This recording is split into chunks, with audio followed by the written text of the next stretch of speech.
Today is September 21st. How about back-to-back shutouts to close PNC Park this year? We'll talk about whatever we want tonight, guys. You're listening to the Bridge to Buctober podcast.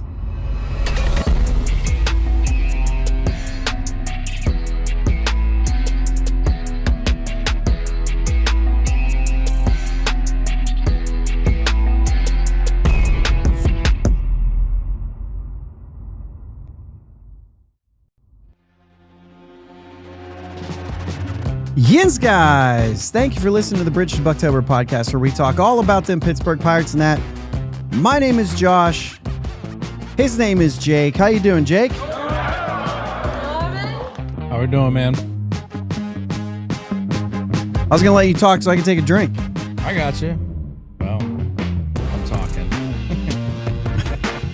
I need to get you louder, too. I'm tired, bro. Yeah, I know. Late night shift into a morning shift. It's all good. Got 2 days off coming up. I got time to relax. This is fine.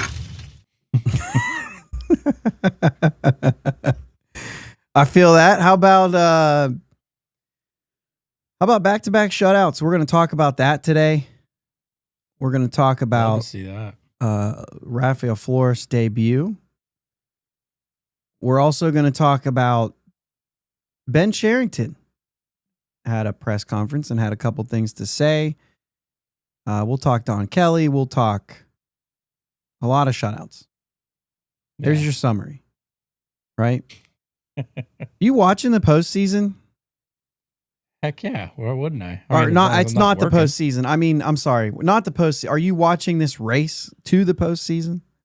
I'm trying to pay attention. Trying to pay attention, dude. It is.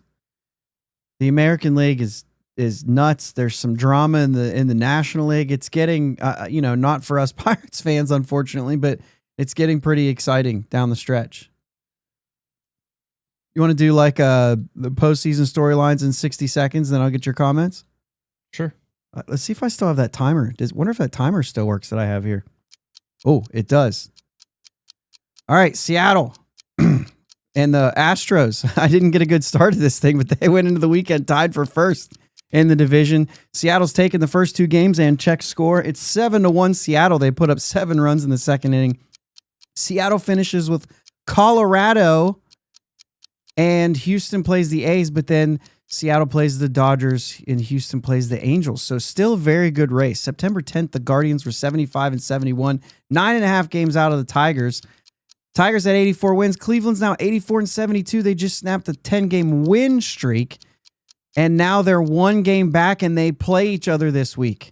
Guardians also a half game behind the Astros. If the Astros lose this game, they'll be tied. The Mets are crumbling. Reds are coming. 5 straight wins for the Reds.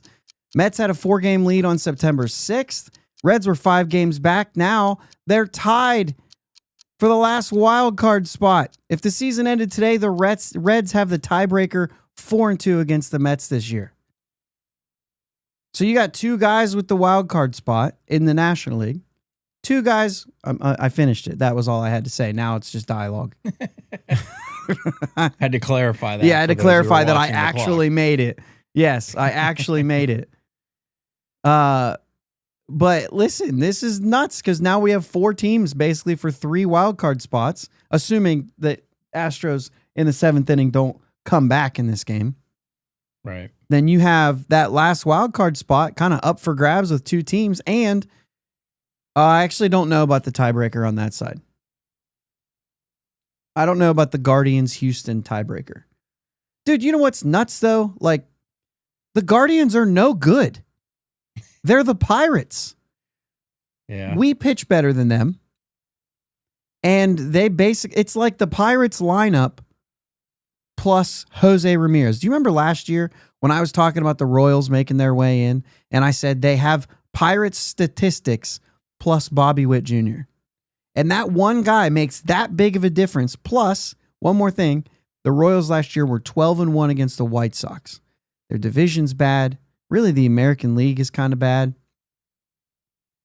But here we are with the Guardians, who have very similar numbers to the Pirates plus Jose Ramirez, who makes that big of a difference, a 135 OPS plus, making a huge difference on that team. Other than that, you have one other player over 100 OPS plus. Everybody else lower than league average. And the Pirates actually have more players in the 90s in the OPS plus than Cleveland does, which is just Steven Kwan. The rest of them, like, there's multiple guys below 70. And the Pirates, while they have some really bad ones, have more guys that are closer to league average. They just are all just slightly under, right? Mm-hmm. Which is why our offense, but I mean, it's 29th and 30th in everything. But that's how big of a difference that one guy can make on a team. Yeah. You know what I'm saying? Yeah. It's a big difference. Yeah, Doug, I think I am saying it. By the way, we're going to talk about Ben Cherington opening his mouth a little bit. We're not really going to go this direction with it, but he did double down.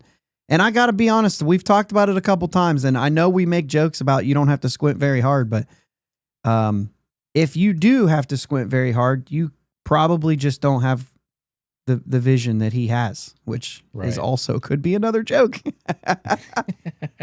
But also, I honestly believe you look at the Royals of last year and the Guardians of this year, which the Guardians aren't in yet, but it looks like they have a shot. All you have to do is win 10 straight at the end of the year, and you've been close enough, but they don't have a good offense. They're the Pirates. Yeah. You know what I mean? Except they don't pitch as well, and they have Jose Ramirez. So go out and get a Jose Ramirez or a Bobby Witt Jr. in your set. Is that what we're saying, Jake? If they go get a guy like that, I don't know.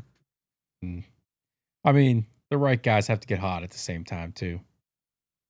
Well, and the Tigers have to absolutely fall apart. So, like, it would be the Brewers absolutely falling apart. Right. They're in a division that's winnable. Right. Yeah. You know what I'm saying? They're tied for that last wild card spot in an AL that's down right now. Although, if you really count it, the Reds and the Mets right now have 80 wins, and they got the last wild card spot. You know what I'm saying? So it's not really the American League that's bad because they got 84. But early in the season, that was the dialogue. Like, wow, all the power teams, all the good teams are in the National League. But I don't know. Right now, we're looking at a National League with the way Mets are caving. This actually is. Looks like the American League is actually there, but the problem is that the American League, the bottom of the American League has been so bad, right? Yeah, that it's playing into that. I mean, the Guardians are 37-46 against teams over 500. Like, it feels like you get into the postseason and you're just gonna get waxed, which isn't annihilated. True. It's not true though. You get hot in baseball, you got a chance. Yeah, exactly. So yeah, I'm kind of rooting for the Mets to Met. I don't know. Just for the memes. The narrative. Yeah. And Bucko Mike says Cade Smith was big in taking over for Clase in the closer role. I tell you what, Clase really showing what was the joke we were making last night? The last name does not fit the player. We're not working with class here, right? We're getting busted for PEDs earlier in your career, and then now all of a sudden you're cheating people out of money and rigging bets and doing all this garbage stuff, right? So yeah, terrible. It's wild. And kudos to Stephen Vogt and Cleveland for not letting that destroy your season. Yeah. And we still don't know if there's more pitchers. We don't know the conclusion of this thing yet. It's like that whole season, like for Cleveland, could have been, oh my gosh, this is terrible. And then somehow they're in the mix. Yeah. Because they somehow are in the mix almost every daggum year. Yeah. Mike says Guard's pen is better than the Bucs. True. We also traded our pen away. So yeah. Look at what Bednar's doing. But yes, it is. So anyway, I'd like to see the Reds in. Really? That's going to shock a lot of people. It's fine. I can't stand them, but I'm okay with having 3 teams representing the Central. I see where you're going with that. It just shows how tough our division actually is, how good our division is. Yeah, I mean, like I said, obviously the Cubs and Brewers have been up there doing their thing all year long. Mm-hmm. But it has like the middle of the pack in the National League. OG says the NL's been limping along for months. And the middle of the pack for the National League has been a bit of a struggle. And you got a team like the Atlanta Braves that continue down this path of playing bad, and I can't figure it out. They've got a good roster. Yeah. It's just... It's gonna have some changes next year. I think over the offseason they're gonna make some moves. Yeah, Doug says Like can't they're root gonna move against guys. Tito. I get that. Yeah. I get that. Well, I guess in a sense too, and you can tell me if I'm crazy about this, but in a sense too, like if the Reds make it in, it does kind of provide a little bit of hope because they're not all that different. You know what I'm saying? And we'll see them. Obviously, we play them this week, and we'll see what a team playing for the postseason looks like versus. I mean, with they should sweep the Pirates in this scenario, right? They're fighting for a playoff spot. It's all on the line, and the Pirates are just like, we're just trying to make sure that we can change the back of the baseball card. Yeah. You know what I mean? Right. Ethan's in the chat playing spreadsheet catch up. Love that. Doug saying he was using the spreadsheet. If you guys haven't checked it out, go check it out.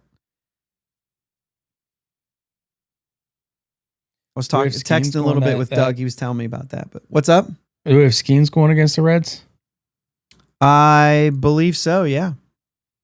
But still, you got to sweep. Well, yeah, the Reds on their end, yeah, you got to screet.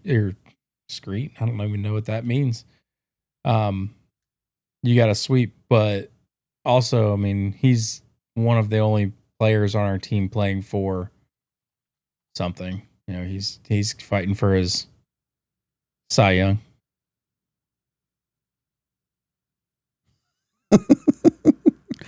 Bucko Mike says Ellie De La Cruz better than O'Neal Cruz. I corrected him. His name is Error Kayla Cruz. So I hear from Reds fans. Yeah. Leads the league in errors. Outs above average. Defensive run saved. He's a terrible shortstop this year. He's terrible. Yeah. He's worse than O'Neal Cruz was when they moved O'Neal Cruz to the outfield. Absolutely miserable season from Ellie. Same amount of home runs as O'Neal. I mean, I'm sure there's a lot of numbers that favor him, but no, I think they're pretty similar. But Ellie's younger. I understand the comparison. Yeah. I like them both. I think they're both a lot of fun when they play well. They have not been fun this year. They just haven't been. So hopefully both players can bounce back next year and kind of start figuring it out. But we'll see. Cheryl says, I'm guessing Key won't be playing against us. So I saw a headline this week that said that the Reds are finding out what the Pirates have known about Key Brian Hayes for quite a while. He's not been playing much. He did get into the game. But yeah, I mean, his back's hurting. It's going to hurt. That's just the way it's going to be. I mean, we know this, and we know that he can't fix it. And I think that's why the Pirates moved on. So I think, the Reds are just looking at this and they understand the situation. They're going to keep going. We need to get moving though. Yeah. Let's talk about the Pirates. You know what I mean? Yeah. Mike Burrows, Carmen Majinski. We'll start with them. Saturday, or I'm sorry, because they were today. They were Sunday. Chandler and Ashcraft Saturday, but Mike Burrows goes 4 innings, 5 hits, 3 strikeouts. Dropped that ERA back down below a 4. He's now at a 3.93. Majinski follows with 3 innings, 2 hits, 3 strikeouts. ERA down to 3.62. Johan Ramirez and Moretta go the last 2. No runs. They get the shutout, which followed the shutout for Bubba Chandler and Braxton Ashcraft. First time the Pirates this season have thrown back-to-back shutouts with 0 walks. Walks or errors. They've done this 3 other times. 5 times this year, they've had a shutout with no walks. I guess it kind of sometimes goes hand in hand, but we're going to talk more about shutouts. That is not the higher percentage of shutouts that this team has had. Bubba Chandler, Braxton Ashcraft dealing Saturday. His Bubba's ERA down to 4.56. We understand what's going on. He was barely pitched, right? 5 innings, 1 hit, no walks, 6 strikeouts. That's back-to-back domination for him. 25 and 2/3 innings, 21 hits, 13 runs, 4 walks, 3 hit batters, but 25 Ks and a 0.97 whip. 125 and 2/3 innings total on the season. Ashcraft strikes out 6 in 3 perfect innings Saturday, just 33 pitches, ERA down to 2.62. And just an update on him, 65 and a third innings, 55 hits, 19 runs, 3 home runs. 3 home runs. That's a low number. Yeah. 23 walks, 66 strikeouts, 1.19 whip, 113.2 innings for him on the season. Previous highest last year was 73 innings. Comment away, Jake. What do you think about these guys and what they did on this weekend, basically? I mean, they're out there shoving. They know that they're pitching for jobs next year. You know, we have a crowded starting rotation right now. And every time these guys, especially, you know, these 3 or 4 guys, every time they toe the rubber, they're auditioning. They're auditioning for 2026. And for me, as electric as Bubba Chandler is to watch, man, I love Burrows. Yeah. I love that changeup. Okay. He uses it so well. I love what Ashcraft is doing. It's just so much fun to watch these young dudes carve up lineups. And even when they struggle, most of the time they're learning from it. It's not like they're like, oh crap. I'm gonna rewind a little bit in time. Okay. And just go back to when Mitch Keller was in these guys' shoes. It's different. That's Mitch Keller looked like a deer in the headlights when he'd get lit up, and they'd ask him flat out, "What happened?" "I don't know. I thought I was throwing well." You gave up 17 runs. Obviously, that's an exaggeration, but like, you know what I mean? You remember those? We talked about them on here. Like, right. No, I want you to tell me what you think you did wrong. I don't want you to say, "I thought I threw well." Well, you got lit up, so you were doing something was going on. I want you to have a clue. And that's why I think that these guys are on a slightly different path than Mitch Keller, even though Mitch Keller found his way eventually, and he is a very good starting pitcher at this point. I'm super happy he's on the team. I also could see them moving on from him after seeing some of these guys come up. They're learning. They're making adjustments quick. They're seeing what's going on and they're adapting. They're not making this like rocket science. They're figuring it out, and I just love to see it. So I agree. I'm very excited just to put that out there. But if I was to play a little bit of devil's advocate, they're doing a great job of onboarding these guys right now because they're letting them have success. 4 innings, 3 innings, occasionally up to 5 innings. What they're doing is allowing these short outings to, okay, these guys haven't faced the lineup 3 times very much. These guys haven't done, you know what I'm saying, like different things like that. Like, I'm going to make sure, am I on the Pirates? I'm going to actually go into this and take a look at the pitching splits here for these starters in particular, because I think I'm going to have to go in individually, actually. Okay, I'll keep saying it, because when you're not going through the lineup the 3rd time through and you're not seeing these guys that often, you are setting them up for success, right? And I'm going to mainly just pick on these guys. We're just going to do this on the fly. I don't know if anybody's interested in kind of watching this process. We'll share the screen for those of you on video. How's that look, Jake? Are we seeing this okay? Yeah. All right. As long as your screen's bigger than mine. That's fair. If anybody's watching on their phone, they're like, yeah, I'll just listen. Yeah. But if I pull up the splits and everything, you know, you just want to see, If you go Baseball Reference, you can look at the splits. I'm looking for just this year, and you can go down through all of these things, right? And one of the splits that they're going to show is how many times they faced an opponent. And so you can go in here. Right now we're on Mike Burrows, and you can see the 162 plate appearances, 149, and then it drops all the way down to 35 plate appearances for the third plate appearance in the game. And that's as a starter, obviously. Relievers, you're not going to get there, but just 35 plate appearances. Now, the average second time through for him tells a different story, but we've had kind of a different story for him throughout the season anyway, because Burrows has he's done some learning. If you want to say that. Did I already miss it? Yeah. So for Majinski, you're looking at third time through has been 18 plate appearances. He's had less starts than the others, but you get the idea that you're not throwing those guys to the wolves. You're giving them the opportunity to succeed here. Ashcraft, third time through, 4 plate appearances, a third time through. And you can even see second plate appearances here that goes from a 107 average to a 295, and it's only 47. His numbers are a lot smaller here, right? Because he had 18 games as a reliever.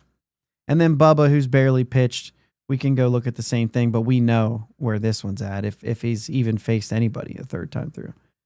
Three guys he's faced a third time through, and they're hitting 333. But you can see he had that one outing that really messes up his first plate appearance numbers. Yeah. So, but still, you're just looking at that, and I think that's a testament to what they've done to onboard these guys and how not sending them out there that third time through, they're giving them the ability to succeed and limit innings and all those things. I think it's really smart. I know that you do learn things, but these guys are still getting into trouble and getting out of it. They're still having outings that they can learn from, and that's only going to bode them further. But I guess my devil's advocate would be next year, they're going to have to do that more often. Yeah. And so I think there's still going to be some learning next year. And I just, Bucko Mike was saying they might have had the best starting pitching he's ever seen. And I would say that part of that is the piggybacks here at the end of the year have been fantastic. And so the two guys together getting you through 6 or 7 innings have been lights out, and it's been really good. Now, obviously, Paul Skeens is going to pour into that. This is the best pitcher we've ever seen. As far as the start to his career, I'm not like projecting he's the best pitcher ever, but like that we've ever seen, like, you know what I'm saying, over the course of a career. But this is the best start of a career statistically that anybody's ever seen. Right. So I think there's a lot there that you can go, but yeah, it's crazy. Speaking of Skeens, real quick, I just want to take a shout out right here. Owen, our nephew, got one a signed autographed picture of Skeens today at the game. Nice. JP sent me a picture of that. Miles says, my favorite thing with Burrows is how he just plows through when he gets into trouble. Been like that his whole career. Ethan says, word is Hunter Barco got the call to the big leagues today. Ooh. There we go.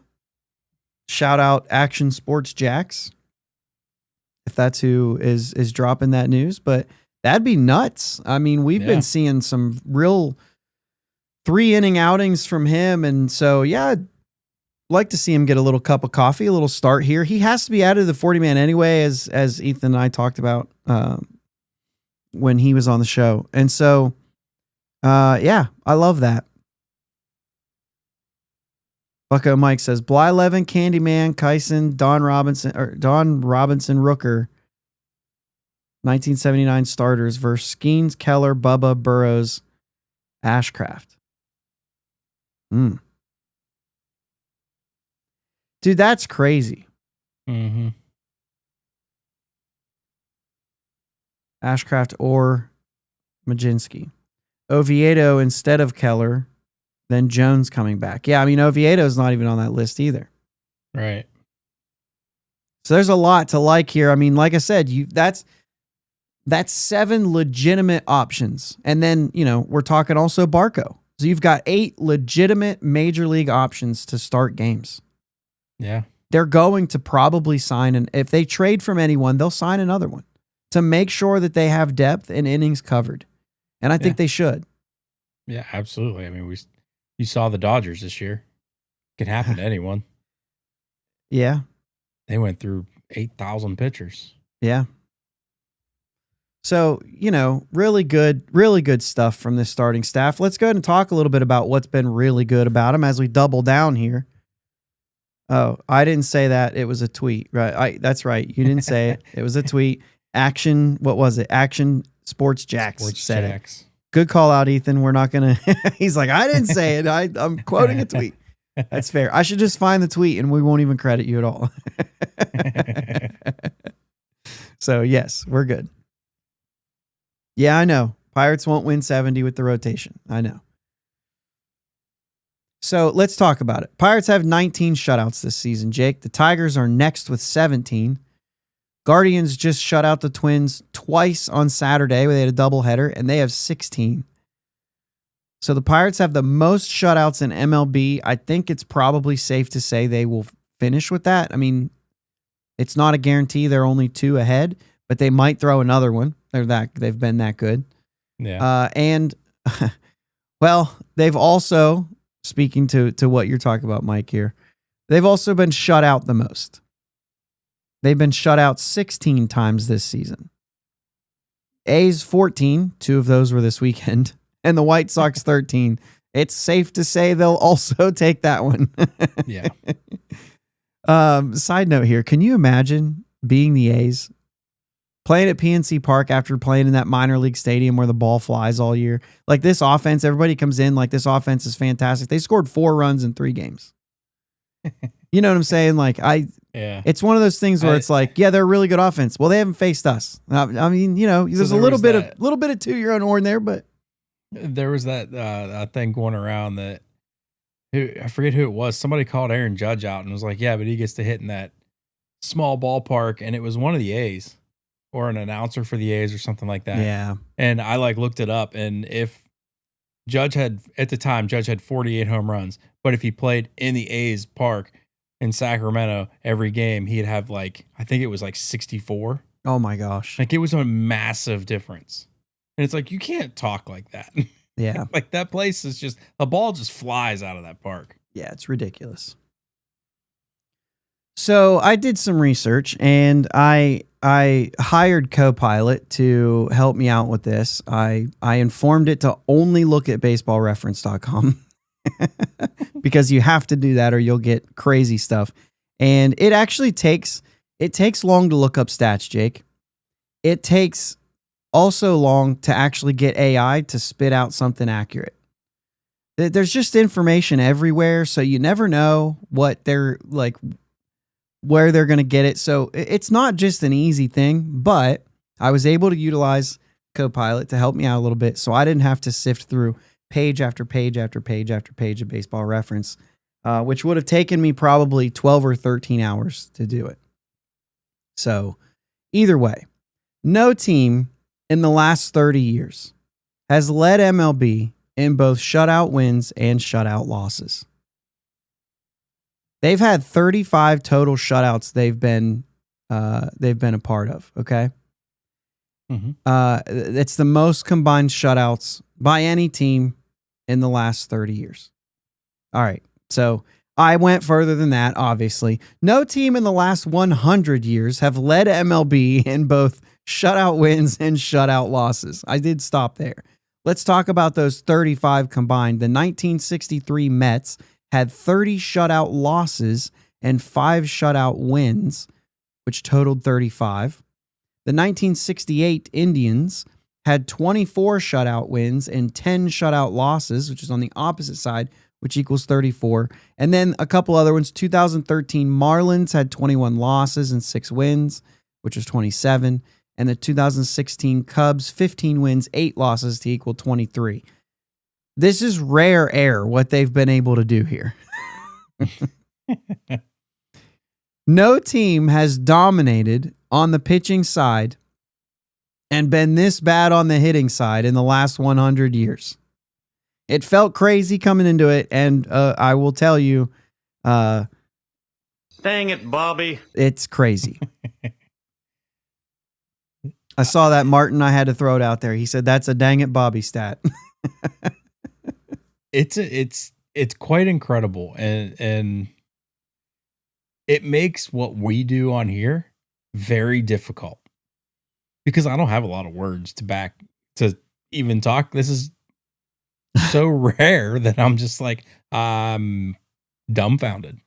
Yeah. I'm speechless. Like, how do you see what we have on the pitching side and not do anything to improve the offense along the way? Like, I don't get it. Yeah. Pour into the offense, and this team can compete. Mm-hmm. Like they're just going to. They're going to compete. I know a lot of people are talking. We just talked about this literally earlier tonight. But a lot of people are saying, oh, player 2 won't make a difference in this offense. I'm just not sure it won't. Jose Ramirez, Bobby Witt Jr., the last 2 years have carried their teams, which have had offenses that look just like the Pirates, except for those guys. And they do just enough to get you in there. Mm-hmm. They do. You're going to get natural progression from the young guys. You're going to hopefully get a better season from Cruz, as this one's been, it started off so good. You know how good he can be. Yeah. So you get a better season from Cruz. Gonzalez, Horwitz, even Davis, as bad as it's been, if it gets a little bit better, it gets a little bit better, and you're going to have a little bit more. Bounce back season from Reynolds. Even if he doesn't return back to what we saw, it's still like get a little bit better across the board. Those guys I named are all close to league average. Yeah. Except for Davis. Davis is not. Horwitz is slightly over, right? And I'm basing that off OPS when you look at that, right? And so when you talk about that group of guys, get them closer, just above league average. The Royals and the Guardians can't say that. They haven't had that many players that have been even close to league average, let alone if they could all just get 2 or over league average. That 100, when you look at the plus stats, get to 100, and all of a sudden you've got a bunch of league average guys. I don't have the faith that they'll add a OPS plus 135 guy. So I don't think that they're going to be able to get that guy. But the point is if they had that guy, they absolutely, with this pitching staff, could compete. And if they get close, they could. Check this out, Jake. This is the 10 most recent teams to have at least 19 shutout wins. Obviously, the Pirates. And they're missed the playoffs already. Yeah. The 2016 Cubs had 19. They won 103 games and won the World Series. The 2015 Cardinals had 20. They won 100 games and lost in the DS. The 2014 to the Cubs, right? Or no, 2015. I forget. 2014 Nationals had 20. They won 96 games. They lost in the NLDS. They're in the playoffs. This is the point. Yeah. 2013 Dodgers had 19. They won 92 games and lost in the NLCS, one step from the World Series. The 2011 Phillies had 21, one of only 2 teams who have actually gotten more than 20. 102 wins lost in the playoffs. 2010 Giants had 19. They won the World Series. They were in the playoffs. The 2009 Giants also had 19. Crazy. But they missed the playoffs that year with 88 wins. So that was a little bit of a, the 2002 Braves had 20. They won 101 games, lost in the postseason. And the 1998 Braves had 24 shutouts. Won 106 games and lost in the championship series. That's the last 10 to have at least 19 shutouts. The Pirates are on there as the only team. I mean, the Giants missed the postseason at 88 and 74. The Pirates have 89 losses right now and are hoping to get to 70 wins. Yeah. And the rest of these teams going all the way back to 1998, these are just the last 10 teams. That's the only one. That's all further I wanted to go. The majority of them had over 100 wins. Yeah. Most of those boast good offenses, right? So it's not that I'm saying like all you got to do is get league average and you're winning 100 games. I don't think that, but you're messing around with the postseason. Yeah. Yeah. The I mean, you next have team at one the team. Tigers You has have- 17, and they're at 84 wins right now. Yeah. You have one team on this list under 90 wins. Right. 2 because of us. Well, yeah. Yeah. That's kind of, yeah. Yeah, it's crazy, man. It's absolutely crazy. You got to find some type of offense somewhere and pull it out of whatever players you're throwing out there. I mean, you got to figure it out. Yeah. Speaking of offense, might as well bring it up now and keep this thing moving. But Rafael Flores made his debut on Wednesday. 1 for 3 with a double and a walk and a strikeout. Hit the double hard. Yeah, he did. He got a Okay. couple at bats Friday night as well, coming off the bench. Went 1 for 2, another hard hit double. Leading off the ninth in a 1-run game, and then was left at second base. Actually, I think they pinch ran for him, and I think they got to third, but that was it, if I remember right. Yeah. Canario went into pinch run for him, but he only got to third. Doesn't score in a 1-run game. Whatever. That's for the rest of them. No Thursday action. Off the bench Friday. No Saturday. No Sunday. Why does this team continue to call up guys and then sit them on the bench? What's the point? Exactly. That's it for me. It's what's the point? You're going to get this guy a cup of coffee, but he's going to get his cup of coffee while he's watching the games. Like, I don't understand it. Doesn't make any sense. I get the idea that sometimes like a guy can come up to the majors and not play and still learn something. But like, this is the end of the season. You got to see guys for next year, and that feels like that's the deal. And yet at the same time, like, this is a guy who actually could be a part of a better offense. And yet here we are not even getting opportunities. So Yeah. maybe we can talk about that. Like, what are his opportunities? Because I thought through this and I thought, well, I guess he's not catching. It just doesn't seem like he's going to catch. That doesn't seem like that's a. But you know what though? Maybe going into next year it could be. Sure, but the point for is now- for now, and he's not. Supposedly, it's just not good. I don't really know, but neither is Bart, and he's playing 4 hits today. Which that's kind of Bart's thing, right? That's the second time he's had 4 hits. I feel like he's just nothing and then shows up.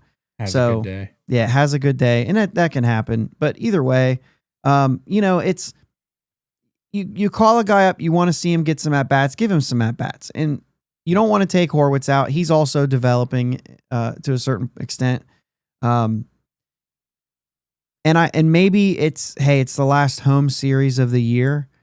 Let's not take Kutch out of every game and put Flores at DH. You know what I mean?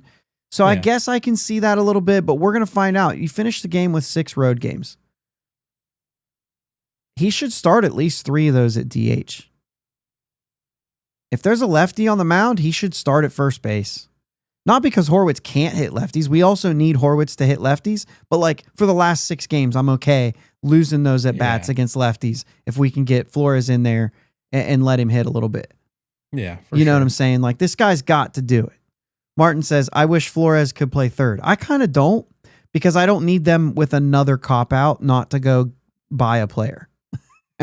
I need serious offensive impact. They need to spend money on it, whether it's through an acquisition or whatever, but they need to put forth effort to go acquire a player to play third, shortstop, and left field. Like, if they can just figure out that triangle in this offseason, I think you have a chance to be a competitive team with this pitching staff. Yeah. And I would trust the rest of it to be figured out and let that tell the story of our team. Isak Paredes just hit a home run, but it's just a solo shot in the 8th. It's 7-3. I think that, speaking of that triangle, I think if you address 2 of the 3, I think you're going to be in I think you're going to be in a better spot. And I think you can handle that. I think you can absorb the third one. So go ahead. I mean, let's not bury the lead. The only other player we would talk about in this, and we talk about him every show, I feel like right now. Are you starting to believe Triolo, and we're gonna kind of morph this into our Ben Cherington talk because he talked about Triolo. Yeah, I mean, I'm not saying that I believe. I think it's a. I would like to know and hear. I would like to hear more about what the change was. What's the underlying issue that was happening to where he wasn't hitting well? What did you change? What did you fix?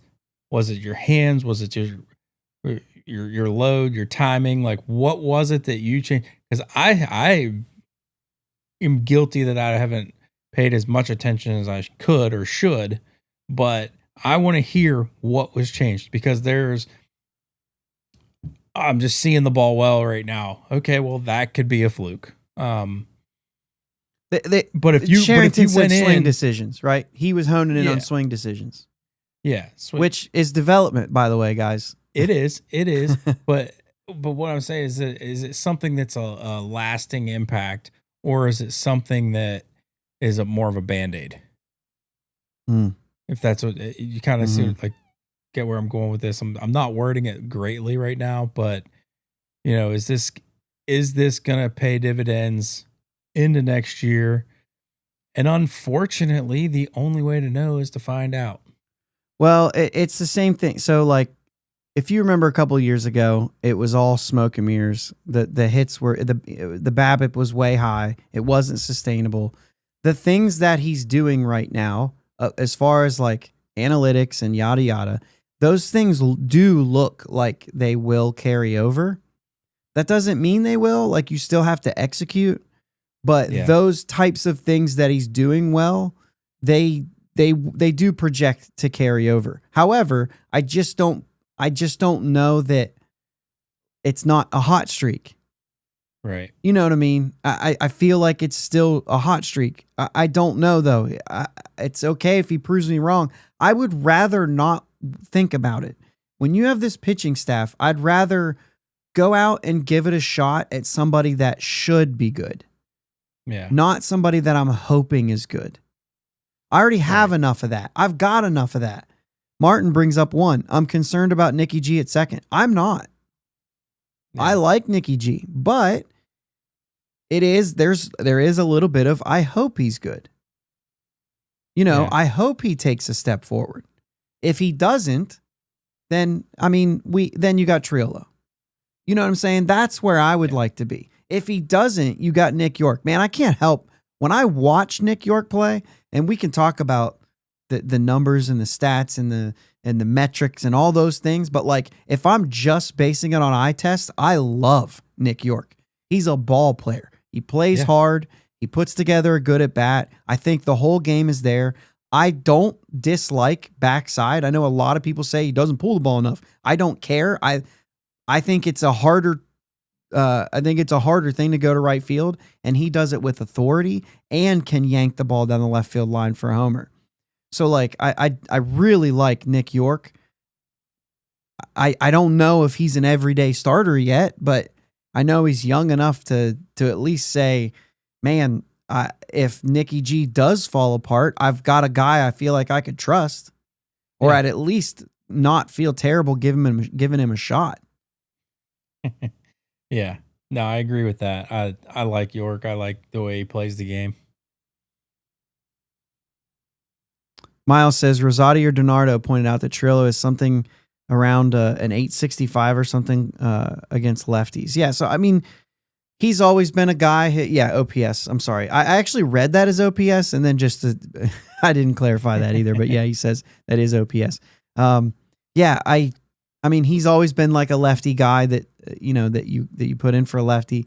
That's why it's an option at first base against tough lefties. That's when you give Horwitz is going to get everybody's going to get days off, especially in today's game. So give him days off, put him out there. You also have Flores in the mix, which Flores actually, some of his numbers favor righties. He's just a hitter, but I don't know. Rosika says, I would keep Triolo in a utility role. Just don't trust it yet. I'm with you, man. Yeah. I'm with you. I'm right there. So Cheryl says York made a great play at second when we were there. York, he has a knack for those gritty plays. He's going to lay out for him. I don't know what the everyday is going to look like yet, but I know that all the tools are there. Kind of like Nick Gonzalez, really. I mean, me and Jake and I were just looking Nick Gonzalez up, and the defensive runs saved do not favor him.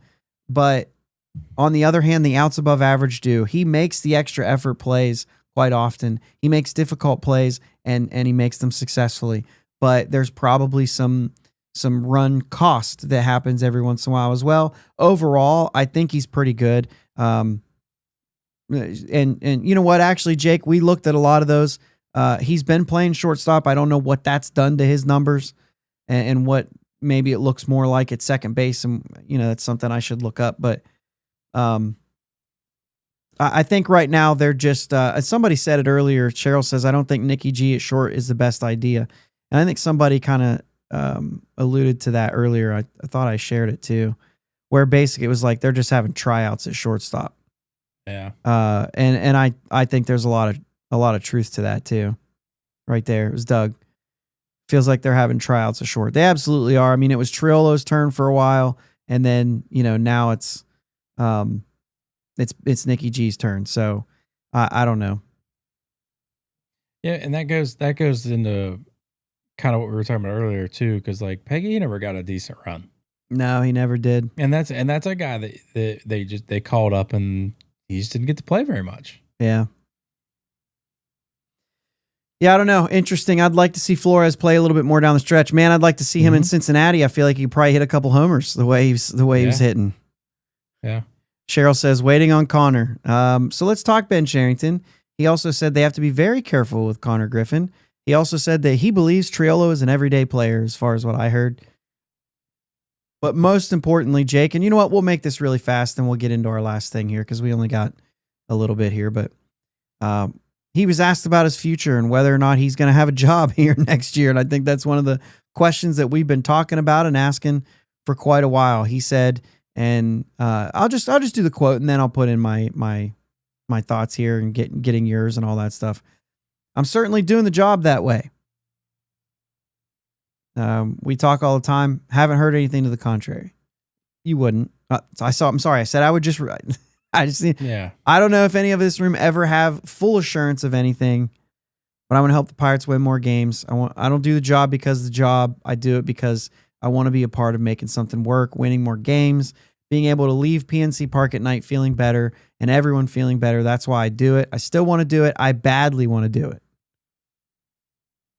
A lot of this is, this is the answer you're going to get. Yeah. So what do you expect me to say? Yeah, there's just not a whole lot he can say there. I want to do the job, right? I thought it was honestly, I thought it was a wild question. Like, you don't ask the person, if you feel like you're going to be here next year, you got to talk to the person ahead of them. You talk to the GM about, do you think Donnie Kelly's the guy? You talk to Donnie Kelly or the GM about, do you think this guy is performing on the field the way you want him to perform? You don't ask Jared Triolo, hey man, do you think you're going to be a starter next year? He's not going to have an answer. It's not up to him. Yeah, so you don't go and ask the GM and say, hey, do you think, is it in your plans that you're going to be here next year? No, I think I'm going to fire myself. No. Here's the thing though, Jake. I'll disagree on that just for the main fact that like these guys have an article to write. They've got to get quotes. There's got to be difficult questions that they ask. They can't throw them a softball every time. Yes, they're going to get these candid remarks, but they have to put them in their articles. So I think for me, I think in that scenario, if you're looking for real answers, yes, it's a waste of time. But if you're looking for something to write and maybe they do crack and say something, but the thing is like, you have to have a quote. You have to have something. You have to say, I asked this question. I think it is something that you ask because of that, right? You can say, how do you ask it? And so on. How do you word it? How do you frame it so that you get something from him? But I think this is something that you listen to what he says. He says they haven't talked about it. He didn't say we talk about it all the time and I've been assured that this is my position. If he would have said that, then we know he's in. Yeah. You know what I'm saying? But the fact that he said like, yeah, we talk all the time, but we don't talk about this. And you don't. And they probably aren't talking about it. So I don't know. Listen, we keep saying this though. Right. Martin says you're looking at his face for reaction, not his words. Fair. And Rosika says, he can't stop gaslighting. The thing is, man, is like, these are the answers you're going to get. So I wouldn't take a lot of the words. I still think it's, you're looking at the face reaction. You're looking at his reasoning behind it. And that's why I'm saying, like, if he's saying they're not talking about it, it's business as usual, then we don't know anything yet. Yeah. That would be my thing, is we don't know anything yet. But I keep warning you guys. I've said it twice on daily shows. I think we brought it up here. It might not be the end as much as we think it should. It could, though. The fact that he said what he said means it could. He hasn't been assured. Yeah. And he may not know, and they may not be taking about it, but that doesn't mean that Bob doesn't know. Dang it, Bobby. Or that he, whatever, that he might not even be thinking about it right now, saying, I will evaluate at the end of the year. And then if he goes and he evaluates, they might decide to make a different decision than maybe what they've thought. Who knows with these guys? We don't know. I mean, we don't know what they're thinking. I think if we did, we'd probably agree with them more often. So we don't know what they're thinking. I can't. I don't know. I've said it before, though, this whole 2027 thing, possible lockout, definite CBA, but possible lockout and all that stuff, that might make them be a little more patient to make a move. Yeah, I could see that. Let's just ride this out one more year and we'll make a decision when it's absolutely necessary. I think it's absolutely necessary now to make a decision, but how about this, Jake? Make a decision to just open up your pocket a little bit. How about this, Jake? Let him. Yeah. What about make a decision when we have more time to?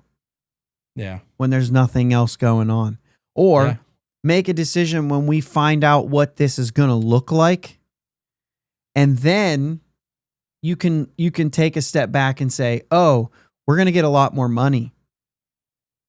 Yeah.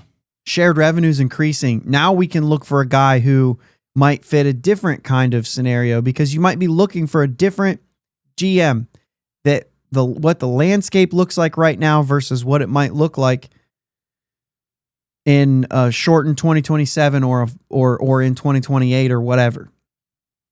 What if the whole landscape looks different? I don't know that. Obviously, you guys all know what the conversations are. I don't know if they'll go full-blown cap, but I think that there will be something, right? I mean, we don't want to get into this right now, but something has to change. I think there's been enough people calling for it that now you might be looking for a different fit for the team. And so now what you think you might need right now might be completely different come 2027, 2028. Or different enough that you'd make a different hire. Yeah. You know what I mean?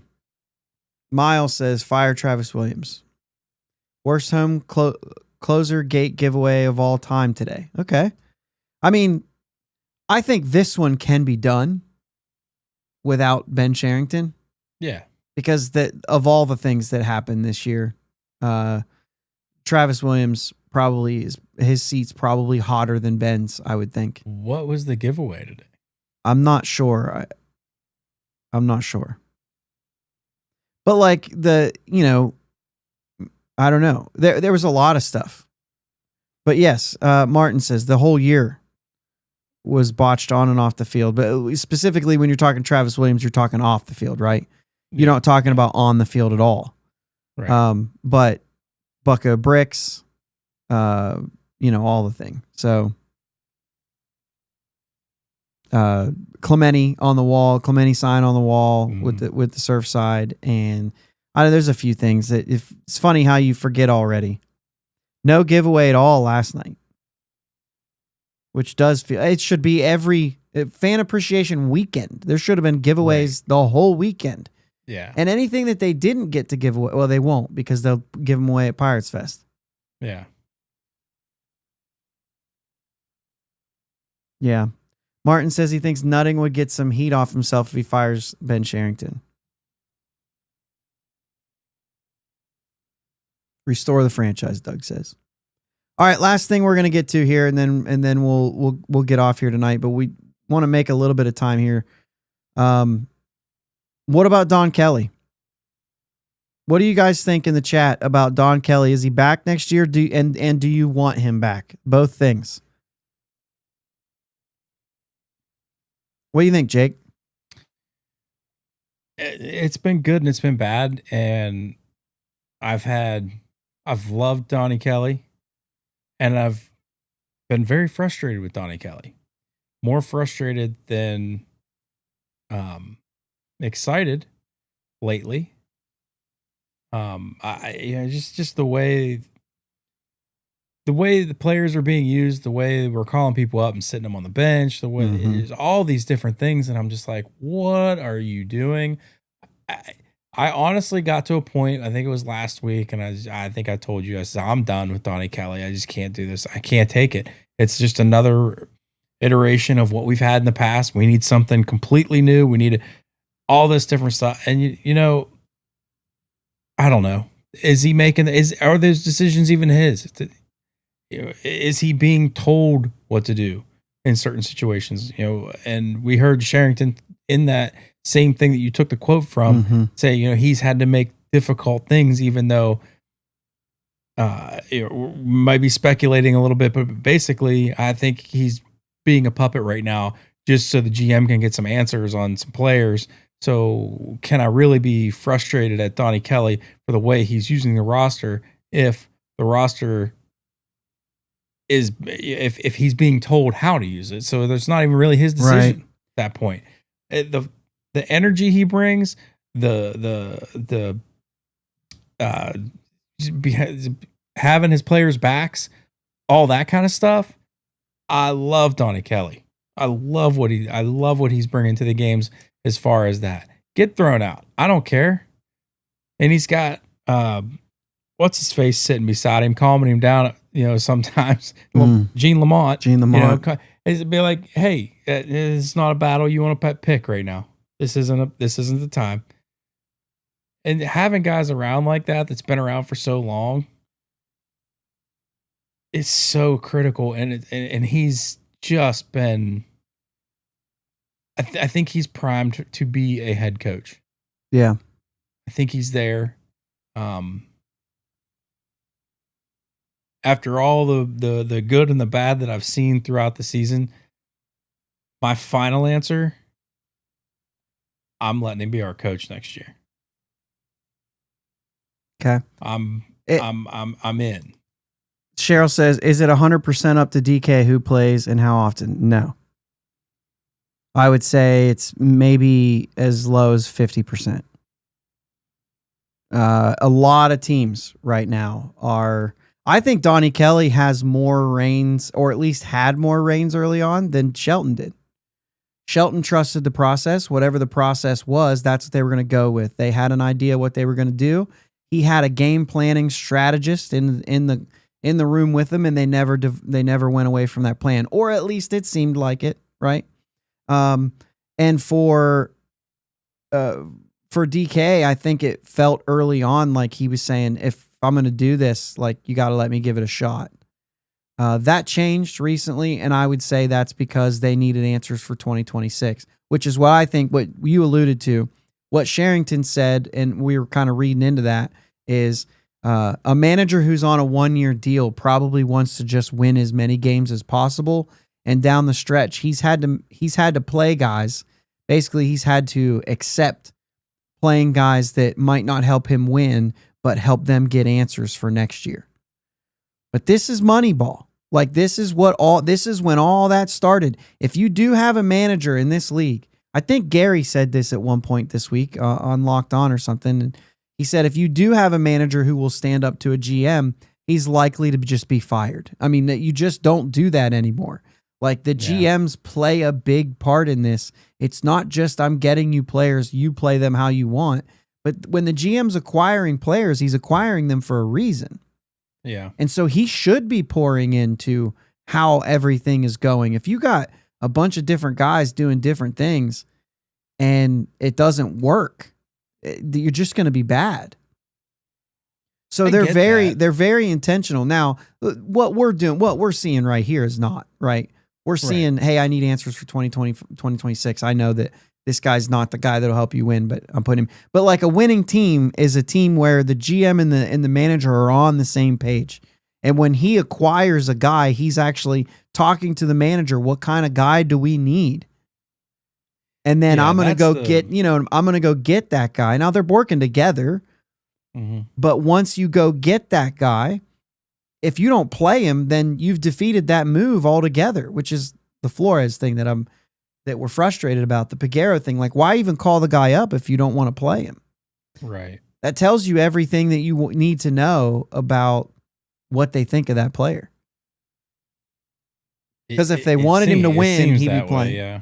If they wanted that player to be successful, he'd be playing. Mm-hmm. So Cheryl says, so they tie their hands. That's crazy. I don't think that's it. It's not at all tying their hands. This is the way that it goes. They are not fighting. They are working together. And if they're not compatible and they're not working together, you just lose more games. They should be connected, the two. Yeah. And Cherington and Shelton were. Maybe that's all we need to know. But the thing is that it's not a hands are tied situation. This has been the reason that the whole league is like this now is because it works. Yeah. I also think that if we move on to next year and we say Donnie Kelly's our head coach, I think not everything. I think some of it changes Donnie Kelly's role in the war room. I think his voice has more weight. You're not which I know they didn't technically say interim, but he kind of was. He's on a 1-year deal. Him. Yeah. Like, and everybody knows, I think it's it's a trial run. And I think it's a 1-year deal, just like a player on a 1-year deal. There's no guarantee you're coming back. Right. And I think he's probably a little more careful in that war room. I think they lock him up for a year too, even if it's another 1-year deal. Sure. I think he starts to be a little more, hey, like you were alluding to, that this is the kind of guy we need. This is the player we need for this position. Well, I think it's this. Well, this is why I think it's this. Not that I'm standing up to you, but I'm sharing my views more. It doesn't have to be a butting head situation. It's more of a back and forth rather than, no, this is the guy we need, and you're going to deal with it. And I'm not saying that's how way it is. I just think it's going to be more of the two-way street moving forward if he's in the off season named the head coach, the manager. Right. Rather than he would have never had an opportunity to contribute to that on the same level. Right. He's been a bench coach there, so he's been part of the conversation, or at least has understood part of the conversation. But yeah, I don't know. I think ultimately, like, when you hire these GMs, like, this is what you're hiring them to do. So I don't know. Like, I would just assume that it's not people taking advantage of people and being like, I don't think any major league club right now they're fighting like that all the time. I don't think that's just the way things go. I don't think it's, I think they're all working for the same goal. I don't think there is no, you're not going to get that guy. I'm going to get you this guy. Like, that's not happening. You know what I'm saying? I mean, the managers are saying, can you please get me this guy? But like, the reality of whether or not Ben Cherington can land that guy is a whole other thing. So obviously they're looking at types of players. You know what I'm saying? What do we need? We need power. Everybody knows that. I'm just saying, you saw what happened in Miami. I mean, it's not completely that. It happens with Jeter getting all the pushback, and he's like, you know what? If we're gonna keep butting heads, I'm done. Right. And he walked away. So I think Yeah, it does still exactly. exist You a do. little bit. Yeah, but when it does, it's a storyline and you hear all about Yeah. it. Yeah. Like the dude who got fired in Moneyball because he was just saying he was causing all the trouble. You know what I'm saying? The team was trying to do what they needed to do to win, and you had an old school manager saying none of that stuff's valuable. Well, guess what? He was proven wrong, and he got fired for it. Yeah. So, anyway, whatever the thing is, but I just don't think that there's a hands or not everything's the worst thing it can be. I know that's hard to believe sometimes when we see the way things are run around here, but not everything's always the worst it could be. Yeah. Donnie Kelly's 55-63. That's a .466 winning percentage. Shelton was .469 in his last 2 years, .410 overall, .316 this season. Really bad. But obviously that .469 in his last 2 years, just slightly better than what Donnie's been. The lineups we just talked about, basically, you're getting a bunch of trials. I don't know. I think there's a lot of stuff that could be avoided with a better roster, better back end pitching, all those things. I think that it's hard to play hard at the end of the year as well. I've talked about that a lot. Baseball players, some of them do, but it's hard to play for yourself. It's a lot easier to play when you're getting your boys' backs and you're playing hard for everybody else and you're being held accountable in that way. Which, by the way, held accountable is a good thing, not a mean thing. Right. And overall, you had your point. I would say my point is I don't think that we're sure that Don Kelly's the answer, but I certainly don't think that we're sure it's not him. Yeah. You know what I mean? So I think specifically, maybe I'm going right back to the same cheat code with the unknown 2027. You're going to go for another year of Don Kelly. You're going to give him a chance. He's going to have an opportunity to maybe have a little bit of a better roster and see if he can win with it. Yeah. By all accounts, everyone around the league says Don Kelly will be a manager. Yeah. And there's been other teams who've tried to hire him. So I think that kind of speaks for itself a little bit too. So yeah, I'm in on Don Kelly. Yeah. No, like I said, if he's not, I'm in at least for next year. Yeah. And I think if he's not named manager, I think he goes somewhere else. Oh yeah, for sure. I don't think he sticks around to be a bench coach. I mean, that would be up to whoever manager they hire anyway. I don't know that they're necessarily going to have a relationship already with Don Kelly and come in and bring him in as a bench coach. I mean, that would be wild. I guess it could happen, but that would be crazy. You know what I mean? And I think that he would probably, it would probably end up he's gone. You know what I'm saying? Yeah. Yeah. Martin says nobody's calling Shelton a manager right now. No, he'll get something. I think he's doing radio right now. But he's on the show with Steve Phillips. Is it on like Sirius XM or something? No, well, it might be, but it's on MLB Network, the leadoff spot. It's on right before MLB Central. Oh, he's actually on TV. Yeah, because I'll turn it on and I just turn it back off. I don't even like hearing his voice, dude. I just can't. Yeah. At least we have some time, at least, right? Give me some time, man. Too soon. Yeah. Too soon. You got anything else for tonight? Yes, I do. All right. Can we get a clap? Clayton Kershaw, that final start. Yeah. I wasn't crying. You were crying. Yeah. I didn't watch it. I wanted to. But I didn't. I had it on, but it just wasn't plugged in. I didn't get to watch it. But I saw the clip of him getting pulled. Yeah. And I was in tears because baseball's the best. That's it. You don't get that in other sports, man. You don't get that in other sports. Another little piece of history.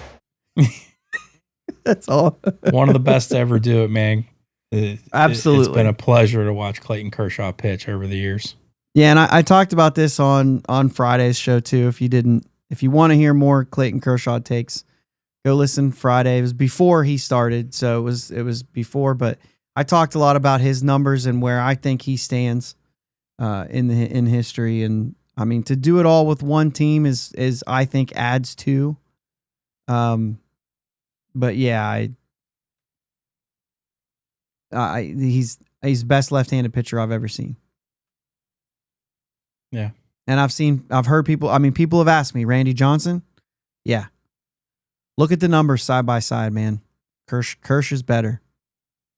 Johnson has some counting stats that go higher because he played longer, but it took him a few years to get going. His career ERA, his career whip, all those things are just a little bit lower. Now, strikeouts obviously going to be a little better because that was Randy Johnson's thing, but right. But he's got it done in so many different ways. Yeah. Nice job, Miles. Let's play some music here while these guys are getting out of here. Nice job staying up for everybody. We'll get off here so you can go to bed. It's like, when you're talking too long when they just start saying, good show, get out of here. Yeah. Back at it tomorrow with tomorrow, technically Tuesday morning, show number 400. Huh? Let's go Bucs. Let's go Bucs. Dang it, Bobby. Thanks for listening to my dad and Uncle Jake on the Bridge to Buctober podcast. Follow them on Twitter, Facebook, and Instagram at Bridge2Buctober. Don't forget to subscribe so you know when new episodes are released. Clear the deck, cannonball coming, and let's go Bucs.